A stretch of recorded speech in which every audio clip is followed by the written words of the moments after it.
बिस्मिल्लाहिर्रहमानिर्रहीम। ये वीडियो जो है वो इस्लामियात का एक टॉपिक है जिसको कहते हैं status of women in Islam's. तो उसकी काफ़ी सारी डायमेंशंस हैं, जिसमें हम एक जो है वो डायमेंशंस जो कि मैं डिस्कस करना चाहता हूँ वो है political right in Islam of women, यानी औरतों के इस्लाम में सियासी हकूक़ क्या हैं। तो इस्लाम ने औरतों को जहाँ बेशुमार हकूक़ दिए हैं वहाँ पर जो है वो इस्लाम ने औरत को सियासी हकूक़ भी दिए हैं। तो मैं इसकी जो है वो पुराने ज़माने की डिटेल में नहीं जा रहा हूँ कि इस्लाम से पहले क्या होता था और क्या नहीं होता था। तो मैं जो है सबसे पहले जो है वो डिस्कस यहीं से आगाज़ करूँगा कि औरत के जो है वो सियासी हकूक़ क्या हैं, यानी पॉलिटिकल राइट्स से मैं इसका आगाज़ करूँगा।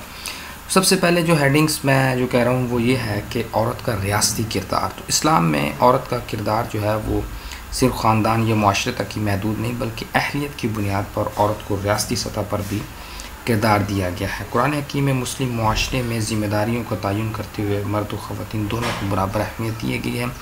और इरशाद बारी ताला है वल्मुमिनीन वल्मुमिनात यामुरूना बिलमारूफ व यनहूना अनिल मुनकर व युकीमूनस्सलाता व युतूज़ ज़कात व युतीऊनल्लाह व रसूलहू।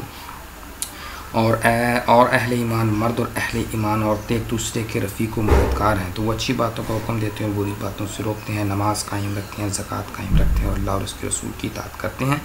ये सूरत तौबा की आयत है। तो इस आयत में मर्दों और औरतों को एक दूसरे का मददगार इस तरह ठहराया गया है कि यानी अगर समाजी व मुआशरती दायरे में मारूफ़ के क़याम और मुनकर का खात्मा, दूसरी बात जो है वो मजहबी दायरे में अकामत सलात और इक़्तिसादी दायरे में ज़कात का क़याम और सियासी दायरे में अल्लाह और उसके रसूल के अहकामात की इताअत के ज़रिए एक मिसाली मुआशरा तश्कील देना। तो दूसरी चीज़ जो है वो रायदही का हक़ है। मैं सिर्फ यहाँ पर इस वक्त इस्लाम की रायदही का ज़िक्र करूँगा, जो कि यूरोप की रायदही का हक़ है वो मैं जेंडर स्टडी के अलग टॉपिक पर जो है वो मैं इसको डिफ़ाइन कर दूँगा। तो इस्लाम ने औरत को एक मुकम्मल कानूनी फ़र्द तस्लीम करते हुए सरबराह के चुनाव, कानून साजी और दीगर रियासती मामलात में मर्दों के बराबर रायदही का हक़ दिया है। यानी रायदही का असल मकसद ये होता है कि आप सरबराह के चुनाव या आप कानून साजी में आपकी क्या राय है, ठीक है जी, और उसके बाद दीगर रियासती मामलात में जो है वो आपकी और क्या राय है। तो औरतों और मर्दों की बराबर राय इस्लाम ने उनको दी। और जो है वो ये रियासत मदीना का जिस वक्त क़याम हुआ तो उसके साथ ही तो आप ने अपनी सुन्नत मुबारक से भी हक़ के रायदही को कानूनी बुनियाद फराहम की। तो इसको खुलफा राशिदीन ने भी जारी रखा।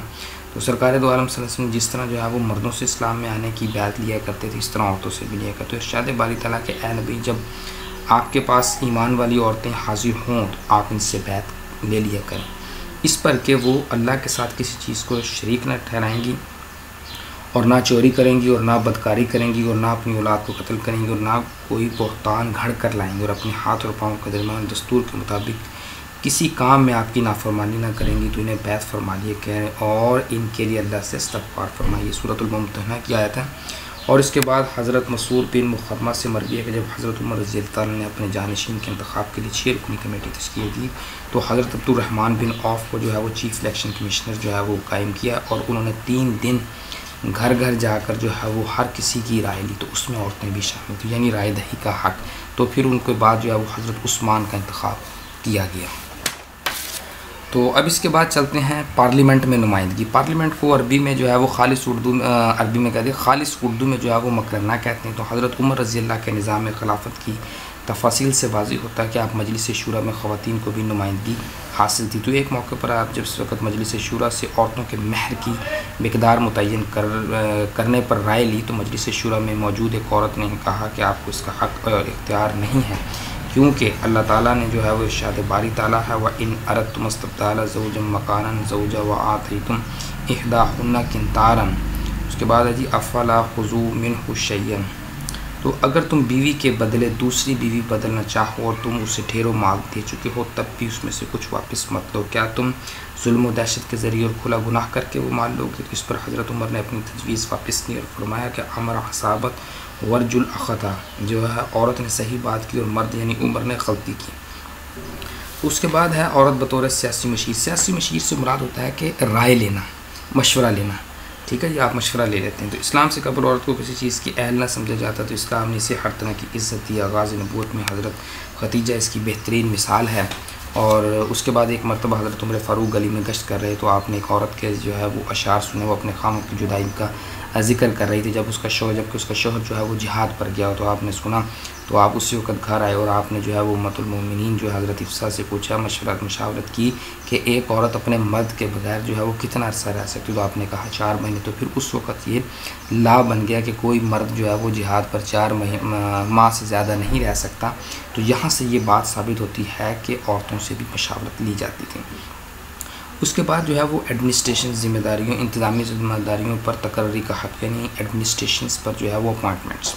तो मुस्लिम माशरे में ख़वातीन को सिर्फ मजलिस शूरा की रुकनीत का हक़ ही हासिल नहीं था, बल्कि वो मुख्तलिफ़ इंतज़ामी ज़िम्मेदारियों पर भी फ़ाइज़ हैं। मसलन हज़रत उमर फ़ारूक ने शिफ़ा बिनत अब्दुल्ला अदविया को बाज़ार का निगरान मुकर्रर किया। वो क़ज़ा और हसना, एक्चुअली अकाउंटेबिलिटी कोर्ट और मार्केट एडमिनिस्ट्रेशन की ज़िम्मेदार थी। ये बहुत समझदार और दाना खातून थी। इसके अलावा हज़रत सुमरा बिनत नहया कस्तिया ने आप सल्लल्लाहु अलैहि वसल्लम का ज़माना पाया था। वो काफ़ी उम्र रसीदा थी। जब वो बाज़ार में से गुजरती, अमर बिल मारूफ़ और नही अनिल मुनकर किया करती थी, और जो ना मानता तो आप उसको कूड़े लगाते। सफ़ारती मनसब पर फाइज़ होने का हक़। हज़रत उस्मान ने 45 हिजरी में जो है वो 47 हिजरी में हज़रत उम्मे कलसूम बिनत अली को मलका रूम के दरबार में सफ़ारती मिशन पर भेजा, और आपने उनको जो है वो बेशुमार तोहफ़े तहाइफ और औरतों के संदूक देकर भेजा, और आपके इस्तकबाल के हरकल की ज़ौजाई और ख़वातीन को जमा कर आपने तोहफ़े तहाइफ कहा कि बादशाह, अरब के बादशाह की बीवी और उनके नबी सल्लल्लाहु अलैहि वसल्लम की बेटी लेकर आए। तो इससे साबित होता है कि सफ़ारती मनसब पर जो है वो एज़ एम्बेसडर्स भी ख़वातीन रही हैं। तो उसके अलावा आप देखते हैं रियासत की ज़िम्मेदारियों में रियासत की ज़िम्मेदारियों में नुमाइंदगी का हक़। आपके दौर में औरतें जिहाद भी करती थी, आप बराबर हिस्सा लेती थी। हज़रत उन्स ने फरमाया कि जंग उहद में लोग नबी करीम सल्लल्लाहु अलैहि वसल्लम से दूर हो गए, तो मैंने हज़रत आयशा बिनत अबू बकर और हज़रत उम्मे सलीम रज़ी अल्लाह को देखा कि दोनों अपने दामन समेटे हुए हैं, और मैं उनके पैरों की पाजेब देख रहा कि दोनों अपनी पीठ पर पानी की मशकें लाती और प्यासों को पिलाती, फिर लौट जाती और मशकी से भर कर लाती और प्यासे मुसलमानों को पिलाती। इसके अलावा एक और मिसाल है, एक और हदीस है। हज़रत उन्स फरमाते हैं कि आप सल्लल्लाहु अलैहि वसल्लम उम्मे सलीम और कुछ अंसारी ख़वातीन के हमरा जिहाद फरमाते थे। ये ख़वातीन पानी पिलाती और ज़ख्मों की मरहम पट्टी करती थी। औरत का अमानदही का हक़। मैं अमानदही को जो है ना वो छोटी सी टर्म से क्लियर कर दूँ।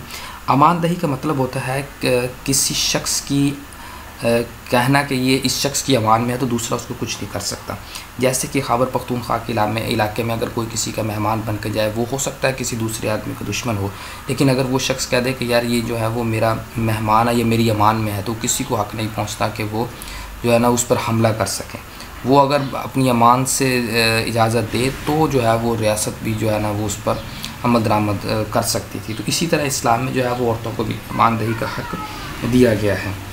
औरत भी अमान दे सकती है। आप सल्लल्लाहु अलैहि वसल्लम ने औरतों के बाकायदा मर्दों की तरह अमानदही का हक़ दिया था। हज़रत ज़ैनब ने अपने शौहर अबुल आस बिन अर-रबी को अमान दी, जिसे आपने बरकरार रखा था। हज़रत अबू हुरैरा से रवायत है कि आपने फरमाया औरत पूरी कौम के लिए अमान दे सकती है, यानी मुसलमानों की तरफ से अमान दे सकती है। मुस्लिम मुआशरे में औरत का किरदार। औरतें तालीम व फ़न के मैदान में नुमायाँ रहीं। रिवायत, हदीस में, क़िराअत व किताबत में, शेर व अदब में, और बेशुमार ख़वातीन महारत का और सनत का दर्जा रखती थी। हज़रत आयशा ग़ज़वा उहद में शरीक हुई, हज़रत उम्मे सलमा ग़ज़वा उहद में शरीक हुई। उसके अलावा जो हज़रत आयशा जो है वो रिवायती हदीस भी हैं, और उसके बाद उम्मे ऐमन जो है वो ग़ज़वा उहद में, ग़ज़वा हुनैन में शरीक हुई। उसके अलावा जो है और भी बेशुमार मुस्लिम ख़वातीन थी जिन्होंने इनके अलावा भी जो है वो मुख्तलिफ़ जो है जगह वो परफॉर्म किया। तो ये इस्लाम में औरतों के हकूक़ थे। और जो कंपैरिजन जो है वो वेस्टर्न हकूक़ हैं, वो जिस वक्त मैं जेंडर स्टडीज़ के टॉपिक को जो स्टार्ट करूँगा तो उसमें जो है ना वो इंशाअल्लाह ताला मैं आपको प्रोवाइड करता रहूँगा। बहुत बहुत शुक्रिया जो है वो वीडियो देखने का। अल्लाह हाफ़िज़।